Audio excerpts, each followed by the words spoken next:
یہ دنیا کے سامنے حضرت امام نے اپنا اسوہ رکھا کہ یہی تو پیغام میں دینے آیا ہوں، یہی تو جو ہے وہ تحریر میں نے کربلا کی ریت پر اپنے خون سے رقم کرنی تھی کہ یہ سر کٹ سکتا ہے لیکن جھکے گا تو صرف اپنے مالک کی چوکٹ پہ جھکے گا، یزید کے سامنے یہ سر جھک نہیں سکتا ہے۔ تو حضرت امام حمام رضی اللہ تعالیٰ عنہ نے کربلا کے تپتے ہوئے ریگزار میں جب 72-73 لاشیں خیموں کے سامنے پڑے تھے اور اتنے زخم کلیجے پہ تھے، راوی کہتا ہے کہ جب آپ کی قمیض اتاری گئی تو 113 سوراخ اس میں تیروں کے تھے، 33 زخم نیزوں کے تھے، 34 گھاؤ تلواروں کے تھے، اتنے زخم جسم کے اندر اور جسم چور ہے زخموں سے۔ لیکن حضرت امام حسین نے جب پیشانی سجدے میں رکھی تو آخری لفظ یہ تھے، اللہم رضن بقضائک وصبرن علی بلائک تسلیما لامرک سبحان ربی الاعلی۔ مالک تیری تقدیر پہ راضی ہو گیا ہوں، مالک زخم سے پہ بھی میں مسکرا رہا ہوں، مالک تیری طرف سے جو دکھ آئے میں نے ان کو قبول کیا، جے سونا میرے دکھ وچ راضی تے میں سکھ نو چلے ڈاواں، مالک میں سب کچھ قبول کیا، حسین تیری رضا پہ راضی ہے، میرے مالک تو بھی بتا تو بھی حسین پہ راضی ہوا ہے کہ نہیں ہوا ہے۔ آواز آ رہی تھی اس پیاسے پر علی شیر خدا کو ناز ہے، اس نواسے پر محمد مصطفیٰ کو ناز ہے، اوروں نے بھی سجدہ کیا پر اس کا عجب انداز ہے، اس نے وہ سجدہ کیا جس پر خدا کو ناز ہے۔ اے حسین ابن علی تم پر سلام، نازش آل نبی تم پر سلام۔ آج لہجہ بھی دم توڑ رہا ہے اور سورج بھی درد غروب سے زرد ہو رہا ہے، وقت کے دامن میں گنجائش نہیں کہ میں اس مضمون کو چھیڑوں، آؤ ہم سلام کرتے ہیں۔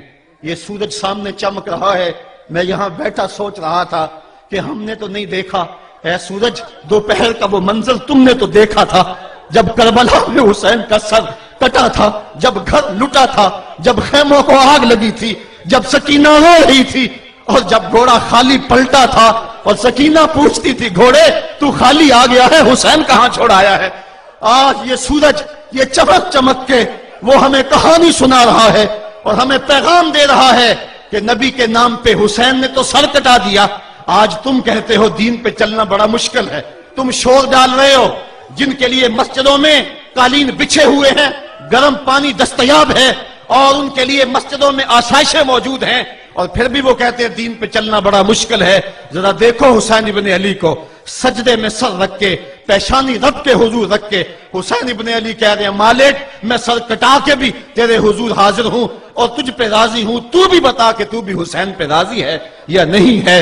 اے حسین ابن علی تم پر سلام، نازش آل نبی تم پر سلام، تم پہ لاکھوں رحمتیں لاکھوں سلام، اے شہیدان محبت کے امام، لالا گوں لالا بدن لالا چمن، اے چمن اندر چمن اندر چمن، زندگی ہی زندگی تیری حیات، اے حیات اندر حیات، افتخار ملت بیضا ہے تو، رب کعبہ کی قسم یکتا ہے تو، فخر کا دل میں دریچہ باز کرنا چاہیے، جن کا تو آقا ہے ان کو ناز کرنا چاہیے۔ آج ہم ناز کرتے ہیں حسین ابن علی پہ، ہم حسین والے نہیں ہیں، ہم واہ حسین والے ہیں۔ واہ حسین تیری عظمت کو سلام، اتنے زخم کلیجے پہ ہو تو کھڑا نہیں ہوا جاتا، لیکن جبر کے خلاف کتنی قوت سے کھڑا ہے۔ حسین ابن علی نے اپنا نمونہ لوگوں کے سامنے رکھنا تھا، تو اقبال کہتا ہے سرخ رو عشق غیور از خون او، شوخی این مصرع از مضمون او۔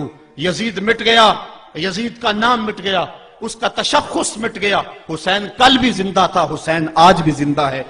مرتا تو وہ ہے جس کی فکر مر جائے، مرتا تو وہ ہے جس کا نسب العین مر جائے، مرتا تو وہ ہے جس کا مشن ختم ہو جائے۔ حسین کا نسب العین زندہ، حسین کی فکر زندہ، حسین کا مشن زندہ، حسین زندہ، حسین کا نانا بھی زندہ۔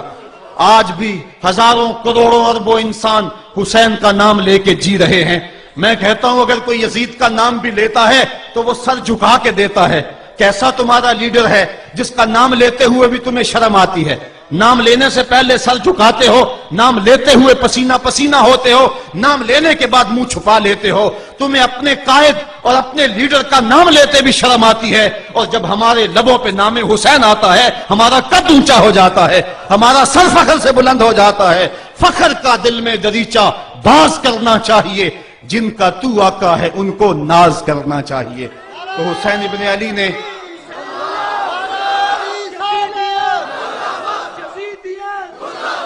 کسی نے کہا تھا کہ یہ دو شہزادوں کی جنگ تھی، تو کسی نے بڑا خوبصورت جواب دیا. اس نے کہا کربلا جنگ تھی اگر دو شہزادوں کی، قلم میں زور ہے تو لکھو حسین ہار گئے، لہجے میں تنتنا ہے تو لکھو حسین ہار گئے، انداز میں زور ہے تو کہو حسین ہار گئے. زمانہ کل بھی کہتا تھا، زمانہ آج بھی کہتا ہے، حسین کل بھی جیتا تھا، حسین آج بھی جیتا ہے. جب حضرت امام حسین رضی اللہ تعالیٰ عنہ کا سر انور کاٹ لیا گیا اور خولی بن یزید نے نیزے کی نوک پہ اس کو رکھا، ویسے رخ سر کا زمین کی طرف سے تھا.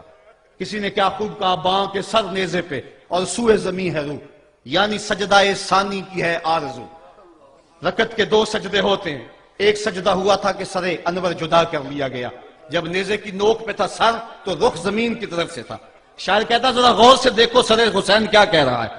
سر حسین کی پیشانی زمین کی طرف ہے، پیشانی میں دوسرے سجدے کی آرزو مچل رہی ہے. تو جب امام حسین کا سر خولی نے نیزے کی نوک پہ چڑھایا، اس نے تو یہ کہنا چاہا تھا کہ ہم فتح یاب ہوئے اور دیکھو ہم نے سر کاٹ لیا.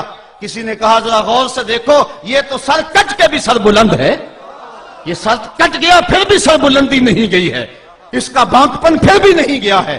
حسین کا سر کل بھی اونچا تھا، حسین کا سر آج بھی اونچا ہے. اس کا نام زندہ، اس کا پیغام زندہ، اس کی فکر زندہ. حضرت امام زین العابدین یہ کربلا کے وہ شخص ہیں جنہوں نے سارا منظر اپنی آنکھوں سے دیکھا تھا. اتنے دکھ کسی کو نہیں پہنچے جتنے زینب اور زین العابدین کو پہنچے ہیں. سب منظر کھلی آنکھوں سے دیکھا. 14 سال کی عمر ہے، بیمار ہیں. تاریخ بتاتی ہے اس کے بعد ساری زندگی حضرت زین العابدین نے ٹھنڈا پانی نہیں پیا. جب پانی پینے لگتے تڑپنے لگتے، کہتے مجھے سکینہ کی پیاس یاد آتی ہے، مجھے علی اصغر کا تڑپنا یاد آتا ہے. ساری زندگی پھر ٹھنڈا پانی نہیں پیا. حضرت امام زین العابدین نے یہ سارا منظر کھلی آنکھوں کے ساتھ دیکھا تھا. اور پھر آپ نے دمشق کے بازاروں میں بھی اور کوفے کی گلیوں کے اندر بھی سروں کا یہ قافلہ اپنی قیادت کے اندر جو ہے وہ گزارا تھا. جب یزید کے دربار کے اندر حضرت امام زین العابدین پہنچے تو یزید نے پہلے تو جو ہے وہ دکھ کا اظہار کیا. بعض لوگ یہاں سے یزید کی بریت کا اعلان کرتے ہیں. یہاں کسی نے بڑی خوبصورت بات کہی کہ قاتل کی پشیمانی مقتول کی اہمیت کو تو بڑھا سکتی ہے لیکن اس کے دامن سے قتل کے داغ کو نہیں دھو سکتی. تو اس نے یہ سب کچھ کیا، یہ بس اس کے ٹسوے تھے جو وہ بہانے لگا. لیکن بعد میں اس نے حضرت امام حسین رضی اللہ تعالی عنہ کے دانتوں کے اوپر جو ہے وہ چھڑی مارنا شروع کر دی. تو حضرت ابو برزہ اسلمی صحابی رسول وہاں موجود تھے، وہ کھڑے ہو گئے، اٹھ کے بدن کانپتا ہے ان کا، کہنے لگے ظالم ارفع قدیبہ کا، یہاں اپنی چھڑی ہٹا لے. میں نے اپنی ان آنکھوں سے دیکھا ہے کہ کان رسول اللہ صلی اللہ علیہ وسلم یلسمہ، حضور نے ان ہونٹوں کو خود چوما ہے. تو یہ کہہ کہ آپ دربار سے نکل گئے اور روتے تھے اور آپ کے بدن پہ کپ کی بھی تاری تھی. بعد میں یزید نے کہا حضرت غلطی ہو گئی اور یہ میں نہیں چاہتا تھا، بتائیں آپ کی کوئی شرط ہو. تو آپ نے فرمایا میری 4 باتیں مان لو. ان 4 باتوں میں ایک بات یہ تھی کہ سر حسین اور سر شہیداں ہمارے سپرد کر دو تاکہ ہم کربلا جا کے ان کی تدفین کر سکیں. دوسری یہ تھا کہ ہمیں مدینہ حفاظت سے پہنچا دو. تیسری شرط یہ تھی کہ مجھے جو ہے وہ جمعے کا خطبہ دینے کی اجازت دو آج دمشق جامع مسجد کے اندر. چوتھی بات آپ نے یہ فرمائی کہ قاتلان حسین جو ہے وہ میرے سپرد کرو. اس نے کہا ہاں کون ہے قاتل حسین کا؟ لوگوں نے کہا خولی ہے. خولی نے کہا میں نے قتل نہیں کیا، یہ سنان بن انس نخی نے کیا ہے. سنان بن انس نخی کو کہا ہاں تو بتا. کہنے لگا میں قتل کیوں کرنا تھا، یہ تو شمر ذی الجوشن نے کیا ہے. شمر ذی الجوشن کو کہا تو بتا. کہنے لگا میں نے قتل نہیں کیا، میرا کون سا حسین نے کچھ بگاڑا تھا، قتل اس نے کیا ہے جس کی حکومت کو خطرہ تھا. تو یہ ہے وہ ہے قاتل حسین کا. اب یزید کہنے لگا تمہاری یہ شرط تو میں پوری نہیں کر سکتا، یہ بات تو پوری نہیں کر سکتا، اب خطبہ دے لو.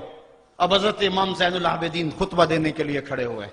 خطابت تو اس گھر کی لونڈی ہے، جب یہ بولتے ہیں تو حکمت کے موتی دولتے ہیں. جو ہی امام زین العابدین کھڑے ہوئے، 14 سال عمر ہے اور دمشق کی جامع مسجد ہے. یزید بھی بیٹھا تھا، یان سلطنت بھی تھے، عوام کا بھی ہجوم تھا. جب آپ نے خطبہ شروع کیا لوگ زاروں کے تار رونے لگے اور آپ نے اہل بیت کے مناقب جب لوگوں کے سامنے رکھے تو یزید گھبرا گیا کہ کہیں لوگ میرے گریبان تک نہ پہنچے. اس نے مؤذن کو اشارہ کیا جلدی جلدی اذان پڑھو. تو جب اس نے کہا اللہ اکبر اللہ اکبر تو حضرت شہزادہ زین العابدین نے کہا کہ اس کے اندر کوئی شک نہیں کہ اللہ سب سے بڑا ہے. جب شہادتین کا کہا اشہد ان لا الہ الا اللہ، حضرت امام زین العابدین نے اس کے جواب کے اندر کہا ہاں ہاں اللہ کے علاوہ کوئی معبود نہیں ہے، اس کی گواہی ہم نے خون سے دی ہے، ہم نے اپنے لہو سے دی ہے اس کی گواہی. اور پھر اس کے بعد جب اشہد ان محمد رسول اللہ پہ لفظ آئے تو حضرت امام زین العابدین نے کہا یزید دیکھ اب اذان کے اندر تیرے نانے کا نام ہے یا میرے نانے کا نام ہے؟ آج بھی منبر پہ میرے نانے کا نام ہے. تو یزید مر گیا، اس کا نام مر گیا، اس کا تشخص مر گیا. حسین کل بھی زندہ تھا، حسین آج بھی زندہ ہے. حسین کربلا کے تپتے ہوئے ریگزار میں بھی زندہ تھا، کوفے کے بازار میں بھی زندہ تھا، اور دمشق کی جامع مسجد میں بھی زندہ تھا، مدینے میں بھی زندہ، مکے میں بھی زندہ، کابل میں بھی زندہ، کندھار میں بھی زندہ، قلعہ جنگی میں بھی زندہ، تورا بورا میں بھی زندہ، موصل میں بھی زندہ، بغداد میں بھی زندہ، غزہ کی پٹی میں بھی زندہ، فلسطین میں بھی زندہ. آج حسین کی زندگی اور حسین کا باقپن دنیا کو بتا رہا ہے، بش کو بتا رہا ہے تیرے منہ پہ تماچا حسین مارے گا. زمانہ بتائے گا کہ حسین کل بھی زندہ تھا، حسین آج بھی زندہ ہے. حسین کی فکر لے کے اٹھو اور پوری دنیا پہ چھا جاؤ اور زمانے کو بتاؤ کہ ہم حسین ابن علی کے سپاہی ہیں. صرف محرم کے دن آنسو بہا لینے سے کچھ نہیں ہوگا. کیا صرف محرم حسین کا مہینہ ہے؟ نہیں، پورا سال حسین کا ہے، پوری زندگی حسین کی ہے، پورے زمانے حسین کے ہیں. یہ صرف عاشور کا دن یا عاشور کی شب ہی حسین کی نہیں، سارے زمانے حسین کے ہیں. کل بھی حسین کا تھا، آج بھی حسین کا ہے، کل بھی حسین کا ہوگا. آؤ اٹھیں، قرآن کو لے کر کے حسین ابن علی نیزے کی نوک پر بھی چڑھ کے قرآن سنایا، اور آج ہم اسی قرآن کی دعوت کو لے کر کے اٹھیں اور حسین ابن علی کے پیغام کو گھر گھر